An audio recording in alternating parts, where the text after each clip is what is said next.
মারাত্মক পরিমাণে বাইরে বৃষ্টি হচ্ছে, কী করে বাড়ি যাবো জানি না। 9:30 অলরেডি বেজে গেছে। ওলা উবের তো বুক করেছি, জানি না কতক্ষণে পৌঁছাতে পারবো, মানে আদৌ অটো আসছে কি না। র্যাপিডো, ওলা, উবের সব বুক করে দিচ্ছি একসঙ্গে, যেটা আগে আসে চলে গেল। এই আরেকজন এখানে রেনকোট করে দাঁড়িয়ে আছে, আমি রেনকোটটা নিয়ে আসলে ভালো হতো। বৃষ্টিতে ফেসে গেছি, বাড়ি যাবো কী করে জানি না। 9:30 বাজতে যায়, দেখি কোনটা আসে। মারাত্মক পরিমাণে বৃষ্টি হচ্ছে, আমি কী করবো বুঝে উঠতে পারছি না। এত জোর বৃষ্টি, জানি না অটো আসবে কিনা। বুক তো করেছি, দেখা যাক। সামনে এই দোকানটা খোলা রয়েছে, এরা তো থাকে, এই দোকানের লোক ওখানে থাকে সারা রাত।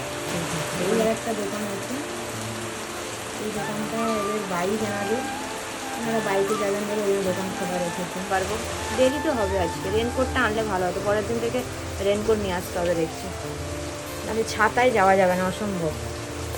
চলো, অটো বুক করেছি, চলে আসবেন কিছুক্ষণের মধ্যে। চলো, বাই। জল জমা গেছে।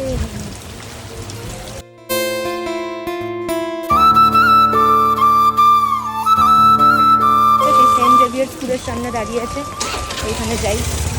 দোকানের সামনেটায় আর আসতে পারলো না, অটোটা কোথায় দাঁড়িয়ে আছে।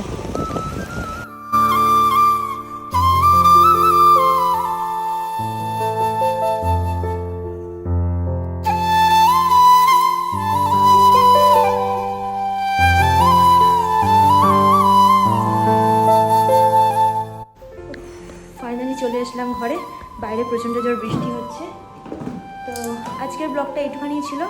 আজকে যে দোকানে বসে কোনো কাজ ছিল না, কারণ হচ্ছে অটো বুক করেছি, বাইরেও বৃষ্টি হচ্ছে, তাই ছোট্ট একটা এলেবেলে ব্লগ বানালাম। পরের দিন থেকে ছোটো ছোটো মিনি ব্লগ আসতে চলেছে, দেখতে থাকো আর সঙ্গে থাকো। দেখা হবে তোমাদের সাথে নতুন কোনো ব্লগে, নতুন কোনো জায়গায়। Tata, good night, by.